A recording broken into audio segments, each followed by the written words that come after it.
Welcome to Oddball. I'm Charlotte Wilder. That is always Amin Elhassan. Amin, this weekend, it was a Jewish holiday, so I couldn't accompany you, but you made a trip to Springfield, Massachusetts, I'm told. What, pray tell, could be there? I'm not only Springfield, Massachusetts, I also went to Uncasville, Connecticut, because the Basketball Hall of Fame celebration spans 2 days, two different locations. The first night is at the Mohegan Sun Casino, and that's where the orange jackets are bestowed upon all the honorees. We also get the Kurt Gowdy Award winners and the Lifetime Achievement Award winner. They get to give their speeches on that night. Then Sunday, the festivities move up to Springfield, and that's where we got the speeches. That's where we got the pomp and circumstance. And it was a magical weekend. Speaking as someone who cares about this game deeply, cares about basketball deeply, and fancies himself a historian, a student in the game, that's like heaven, man. To be there with all those legends, these great players, some of whom you kind of see from afar, like, oh, that's so-and-so. And then some of whom are people I know, like Tracy Mcgrady. I'm like, oh, that's cool. So, it was an amazing weekend. And I can't wait for next year. I don't even know who's going to be going in, but I hope it's someone I know. What a beautiful, earnest answer from you, Amin. Can you tell our listeners about something exciting that happened, or do you want that to be? So I'll tell you one story you guys know I won't say on air because I want to maintain I want to see it. First of all, people notice, right? But the other one I can say. So for whatever reason, I was sitting, my seat, it's assigned seating. It's not like just come and grab a seat wherever. It's assigned seating. My seat was directly behind Magic Johnson. And to the right of me was James Worthy, and to the left of me was Rachel Nichols. So obviously, Michael Cooper's going to the Hall of Fame. There's a lot of shots of Magic, who was the number one cheerleader. Him and Rachel were going head to head because she was cheering hard for Jaya Adande.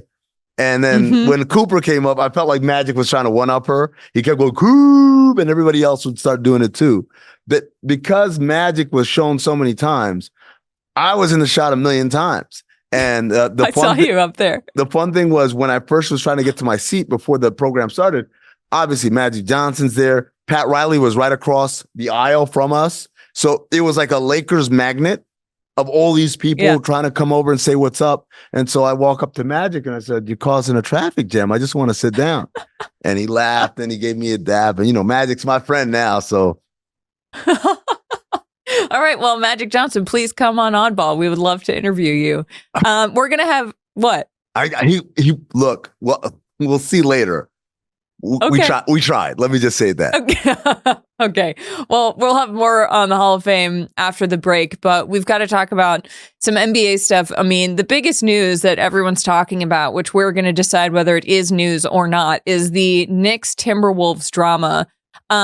Because in a preseason game over the weekend, things got sort of spicy when Julius Randle and Donte DiVincenzo returned to Madison Square Garden, where you will remember they were New York Knicks. They were traded to the Timberwolves for Karl Anthony Towns. And it all started, when Donte DiVincenzo appeared to say, he was taking free throws and he looked at the bench. And it seems like he said, "I can't finish," right, Thibs? And then that's what happens when they let you run the show. And he was talking to the bench. It is unclear who he was talking to, except that it appeared you can kind of hear the audio. We can't play it for legal reasons. But I've listened to like multiple different angles and multiple different videos. And I think he says, "I can't finish," right, Thibs? Because some people thought he said, "Thanks for the trade, Thibs." But I actually do not think that is correct. What is your initial reaction to this before we get to the second part of the fight? Just that moment. Well, I would say that first of all, yes, it's obvious it's what you said and not the thanks for the trade, because Thibs does not have control like that in New York. This was not a Thibs call. Obviously, Donte was the consummate Tom Thibodeau type player. So that never made any sense. What made more sense was why perhaps Donte DiVincenzo was traded to begin with, which was he had concerns about what his role was going to adjust to after the acquisition of Mikal Bridges. And would he be able to be a guy who he sees himself as a starter? Would he continue to start? More importantly, would he finish games? And so that context makes it make a lot more sense. But I think also, Charlotte, I don't understand why people are surprised by this. Player gets traded away from team he used to play for. Emotions run high. Guys want to show up and show out and show their former employer up. And that's all I took it to be. Here's the thing, though. I mean, people are making a big deal out of this because it wasn't just Donte looking at the bench. After the game, Rick Brunson, who is Jalen Brunson's dad, Jalen Brunson, star of the Knicks, and Donte DiVincenzo started going at it. They had to be separated. And it wasn't clear what they were saying, but they were drawing back and forth. Some people thought maybe Donte had been saying, this is what happens when they let you run the team, to Rick Brunson, because he meant all of this stuff. And here is what Donte DiVincenzo said after the game. It was just some words. I don't fully know what was said. I really have no comment on the situation. We're both grown men and can talk about it privately.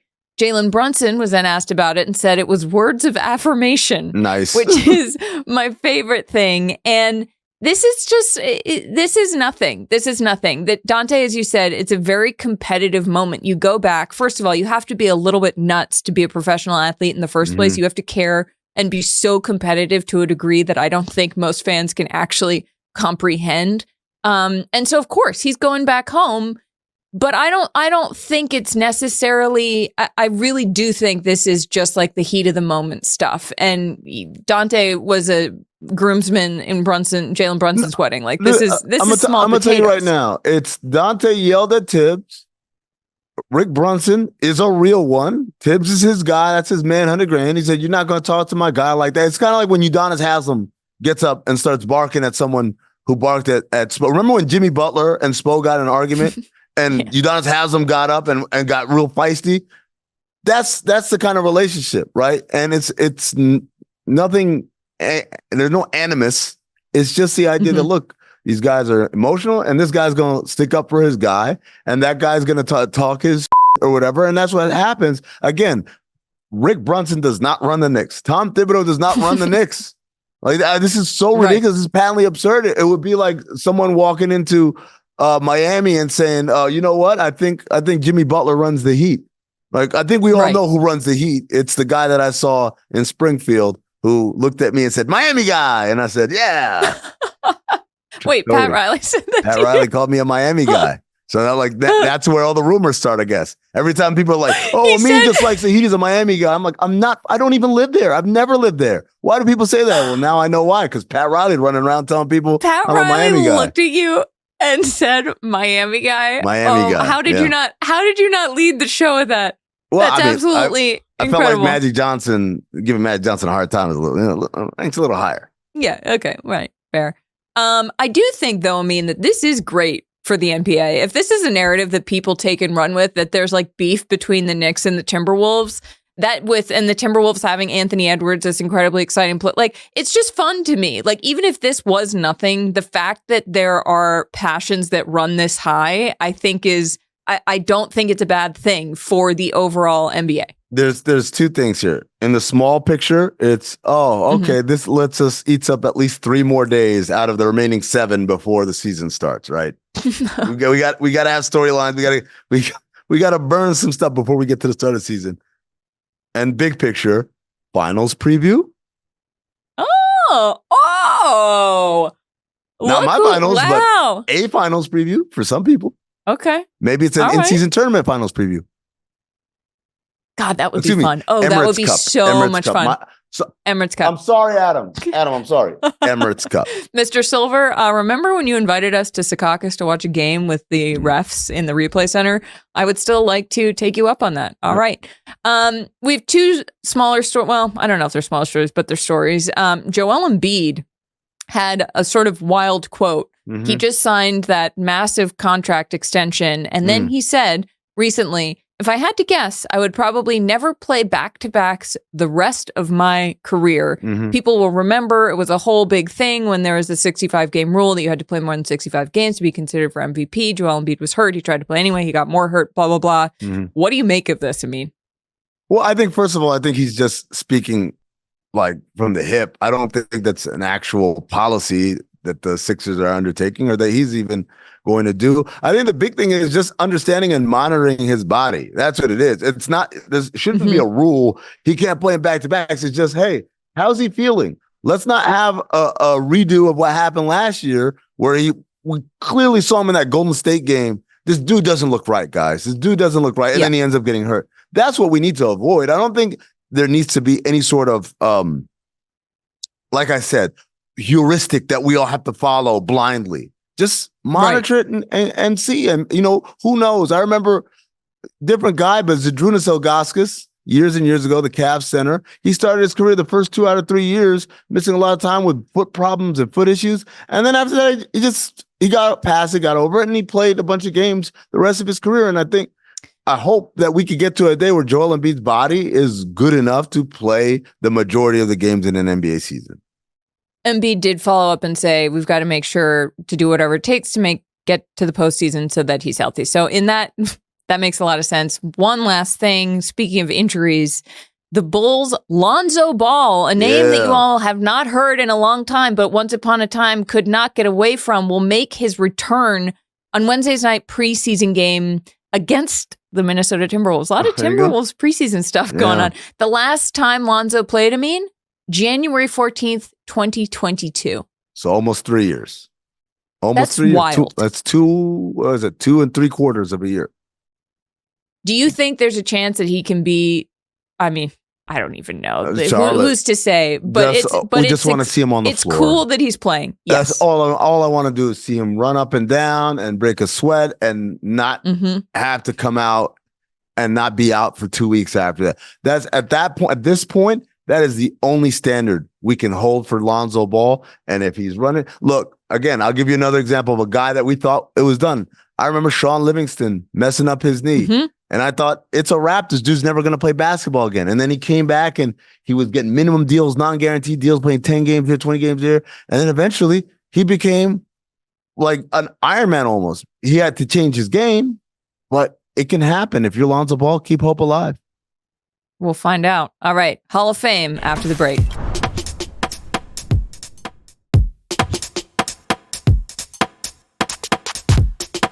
Welcome back to Oddball. Amin Elhassan, Charlotte Wilder. As I mentioned at the top of the show, Hall of Fame weekend was this past weekend in Springfield, Massachusetts. The enshrinement ceremony was Sunday night at Symphony Hall in Springfield. Inductees included Vince Carter, Chauncey Billups, Michael Cooper, Simone Augustus, and Doug Collins. Charlotte, while you were cozy in your home eating canned fish, I braved the elements. Oh, come on. It was Yom Kippur. It wasn't eating. Man, look, you were chilling, and it was nice and warm where you were. It wasn't where I was. True. Check it out. We're here in Springfield, Massachusetts at the Symphony Hall, where a little bit later tonight, we're going to have the class of 2024 enshrined in the Hall of Fame. As you can see, we have the famous red carpet. No telling what kind of celebrities are going to show up tonight, what kind of legends of the game. We're going to try and talk to them also. Come on, guys, let's go inside. Take a look. All right, we're here with Clip It Down and Tracy Mcgrady, Hall of Famer. You're presenting your cousin Vince Carter to the Hall of Fame. How special is that to you? It's special. Reflecting back on our careers and our life, man, when I was just 16, 17 years old, playing on the junior team in Florida, and he played after me, and to see what this guy was doing in high school at that age and where I was in my career, it was unbelievable. I never seen anything like this. And then to find out that we was related, oh man, like this is a crazy story, man. We probably got to do a documentary one day. You know what I'm saying? But proud of Cuz, man. Cuz he's done a lot, not only for our game, but if you look at, all the Canadians that's in the NBA right now. I mean, he was so inspirational to a lot of those guys, and this is well deserved. The one thing that you guys have in common is both of y'all didn't believe it would happen. I remember being on the jump and Rachel would call you future Hall of Famer. You were like, no, not me. And I told the story last night about how we surprised you when your wife set up the whole thing that surprised you to find out that you were in the Hall of Fame. Vince is the same way. He's like, I'm just a regular guy. I said, brother, not tonight. Not tonight. No. You're going in the elite class, brother. It's one of those things, man. We were just so innocent as kids, back in Toronto. This wasn't even on the radar. We just wanted to find our way and be the best, version of ourselves and how great we can become as players. And, towards the end of the year, you just look back and reflect and see if you did everything you were supposed to do. And I guess we did, because this is the reward of that. This is our championship. We wasn't fortunate enough to be on that stage, but I mean, it ain't too many can put this jacket on. This the mountaintop right here. That jacket right here is the mountaintop. All right, last one real quick. How long is it gonna take him to start crying? I think the first 5 minutes. Damn. All right, Mac. Good seeing you. I'll see you in there. I'm with newly enshrined Mychal Cooper, legendary career with the Los Angeles Lakers. Last night, as you hear Hannah Storm read all of your accolades, and her voice got drowned out by one large man sitting in the front named Magic Johnson, because he kept yelling, "Coop, Coop." How did you feel hearing your name get chanted by so many people last night? You know what? For my teammates to come out and show the love and support shows you what we were all about in the 80s. We were family. When you say Showtime, that's not a word, it's a calling. And that's what we were all about, family. So when we yelled Showtime, it was about family. Let's get together and go attack whoever we were playing that night. Obviously, you guys were incredibly successful during your tenure, but ever in the moment, did you ever think, man, I might end up in the Hall of Fame? Not one time. Really? No. I always, and I know our team was like, we played for the love of the game and for winning championships. And again, as my footprints are here at the door, I knocked twice, I was denied, and now that third time, the knock and the doors open up. This is an amazing feeling. What was your reaction when you first heard the news? You got the call, Mychal, you're in. Well, I got the call on April Fool's Day. No way. I thought it was a joke. I said, y'all better stop hassling me on this day. And they said, no. Mr. Colangelo was there. He said, Coop, you got in. And I just dropped the phone, started screaming, came back, tried to act normal, but was very excited. We're here with Mychal Thompson. He's here to celebrate the entry of his teammate, Mychal Cooper. Mike, when you think about what you guys were doing in the 80s and to have so many of them end up here, what does that make you feel? It makes me feel how blessed and honored I was and privileged I was to be around those kind of legends. And that's what made me such a better player, a smarter player, just hanging around with guys like that, which allowed me to teach Lonnie Divac the game when he was a rookie. That's right. That's why he became a Hall of Famer. From the knowledge I got from Magic, I passed on to Vlade. One of my favorite answers I ever got from you, I asked you, when you got traded, you were the number 1 overall pick, you were leading scorer of your team, got traded to the Lakers. How harder was it for you to adjust? Do you remember what you said? No, I don't remember what I said, but it was pretty easy. I was like The Rock. Just know your role and shut your mouth. That's what I was, because I was a role player on that team. But what did I say? You said, are you kidding me? I sat down, I got Magic Johnson over here, I got James Worthy over here, I got Kareem Abdul-Jabbar over here. I just got to show up. That's all I do. Of course, I had to do my part, but you're right. I just kept my mouth shut and I did my role. We think I'm going to argue with those guys? We're here with Hall of Famer Spencer Haywood. You're here to welcome your brother Mychal Cooper into the Hall of Fame. How special is it to see him come in, be a part of this? Very special. We've had we have a Laker plane full of people. Oh, wow. And then we have parties. We got, different events. It's just awesome for him, And then also we on the tail end we sort of celebrating Jerry West and what he did for us as well. When you think about a collection, hey Pat, of everybody here, everybody coming together last night, I told Coop we couldn't even hear Hannah Storm's words because Magic kept saying Coop super loud. How special is it that you guys are this close knit after all these years? All these years, man. Think about it. It's so beautiful. And you should, if you're on the bus with us, you would hear all of the stories, all of the lies, and all of the great stuff. It's beautiful. That's awesome. How long do you think it's going to take Coop to start crying? He's not going to cry. He's not going to cry? No, he's a hard brother from California. My man, Spencer Haywood, thank you very much. Amin Elhassan here at the Basketball Hall of Fame with the Hall of Famer herself, Nacy Lieberman. What would 15-year-old Nacy Lieberman say if she knew that you'd be wearing an orange jacket and just hanging out with all the greats? She'd say, I don't know if that's going to ever happen in your lifetime because, women just, started getting scholarships and Title IX and there's no pro leagues for women. So I don't know if that's going to happen. And if you do, little Nancy, you're going to have to break some barriers. All right, and so when you look at the state of the game today, particularly the women's game, the explosion in popularity, the trajectory is going up. How How does that make you feel? Makes me feel great. Everybody had a part in the growth. I am so enormously grateful and have gratitude to the WNBA players in the league. They're beautiful, they're talented, they're warriors, and they're just taking the game to another level. So for Asia, if you see it, Angel, if you see this, Caitlin, if you see this, Stewie, Jonquil, Brittany, everybody who, has done it, including Tarasi, thank you. Thank you for your hard work. Thank you for your commitment to lift the game for others ahead of you. All right, last question for Nacy Lieberman. Doug Collins is being honored tonight. How long does it take Doug to start crying? Doug will cry immediately. And, he and I coached in Detroit together. And I did a solid for him when he called me and said, will you hire my son, Chris, to be your assistant coach? From that day on, Doug invited me into every practice for the Pistons so I could learn. And he was such a great mentor to me. So I love this family. Hall of Famer Ben Wallace. Ben, you're here to support your teammate, Chauncey Billups. Did you have any advice for him as far as the speech? I just, let him do his thing. Chauncey, a point guard. He used to be in under pressure. He used to performing up on a crowd. So Chauncey going to be all right. He going to do his thing. What were your memories of when you discovered you were going to be a Hall of Famer, that when you first got that call?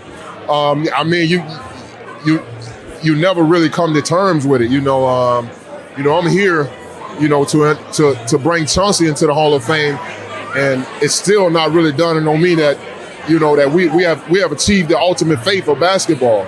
We have went as far as our career can go, man. I'm so proud of him for that. What's it mean to you to be wearing this orange? Oh, here goes Coach Collins. What's it mean to you? Coach?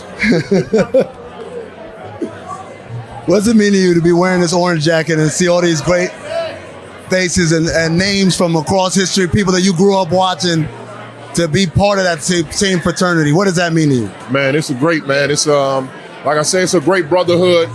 I'm honored to be a part of it. I'm happy to see Chauncey in there. I'm glad to see the guys coming out representing with the orange jacket. I think everybody that come here should wear their jackets to let everybody know that we're united and we got this brotherhood thing going right here. Yeah, so they kicked us out. It wouldn't be Oddball if we weren't disrespected in some way. We're here with the band now. I'm across the street. They want me to get on a sidewalk. This is really ridiculous, ladies and gentlemen. Just ridiculous. I get no respect. You know whose fault this is? It's Charlotte's fault. All those gimmicky things she does. Oh, why didn't they show up to Joel Embiid's wedding? Oh, let's talk to a psychic. These are the things that erode my credibility as a basketball insider. And now I'm across the street from the Hall of Fame. I'm supposed to be sitting in there with all the greats. It's cold as outside, too. Jesus Christ. Oh, I got back on the sidewalk. I got it. The speeches that happened afterward, I hope you watched it, Charlotte. I hope everybody watched it. It was incredible. Simone Augustus did hers as spoken word. And even though she had a prompter, she never referred to it. It was poetry.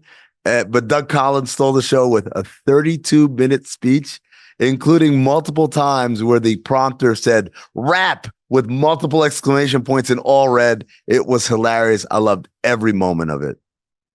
I saw that on your story, the rap on Instagram. I was laughing pretty hard. How cool to have to just be there for that. I mean, it's amazing stuff. Truly. It was awesome. And incredible. It was awesome, particularly to see people that I know. Jay Adonde had a speech that didn't leave a dry eye in the house on Saturday night. Sunday, I joked with T-Mac, as you guys heard. I said, how long is it going to take for Vince to cry? And it turned out, man, Vince almost made me cry. I was like, damn. I mean, the guys really came with it as far as the speeches, and just a beautiful night celebrating basketball. And to be able to reflect on careers that have been so momentous and impacted so many people. And I love when we see emotion from these stars, because it shows you the amount of energy stored up, that the amount of energy this requires, the sacrifices. You see it all. It's like your career flashes, their career flashes before our eyes. And it's a very special thing. So that's all we have for Oddball Mychal today. Jordan, greatest player of all time.